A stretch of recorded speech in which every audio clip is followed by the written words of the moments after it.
Milí Skaličania, dovolte, aby som vás v mene Gymnázia Františka Víťazoslava Sasinka srdečne pozvala na charitatívny festival Gympel proti rakovine, ktorý sa uskutoční 14. júna vo Františkánskej záhrade. Bohatý kultúrny program sa začne o 14. hodine. Tešiť sa môžete na študentov gymnázia, ktorí predvedú svoje zručnosti v rámci divadelno-hudobného vystúpenia Gympel má talent. Nebude chýbať ani folklór, o ktorý sa spolu s našimi študentmi postarajú ľudová hudba Kamarádzi a spievu ze Skalice. O 16. sa predstaví tanečná skupina Taxis. Večerný program zahájí o 17:30 hudobná skupina Just a Melody v podaní našich profesoriek. O 18. sa vám predstaví rocková hudobná skupina Andersons, zložená z bývalých študentov Skalického gymnázia. Záver programu bude patriť skupine Take It Easy, ktorú môžete poznať práve z reprezentačného posu gymnázia. Pripravené budú aj aktivity pre deti, o ktoré sa postará občianske združenie Kreatívko.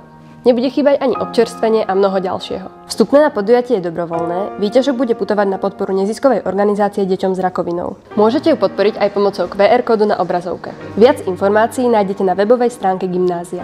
Tešíme sa na vás. Podujatie podporili hlavní partneri: Trnavský samosprávny kraj, mesto Skalica, mediálni partneri, Skalická mestská televízia, Záhorácké rádio a partneri RBXT, GUR Computers, Autoškola Fénix, BOS Búlik, Danex Slovakia, Občianske združenie Kvarteto, La Lorraine, Reklama Rangl Skalica, Dobrovoľný hasičský zbor Skalica a rodičia študentov gymnázia.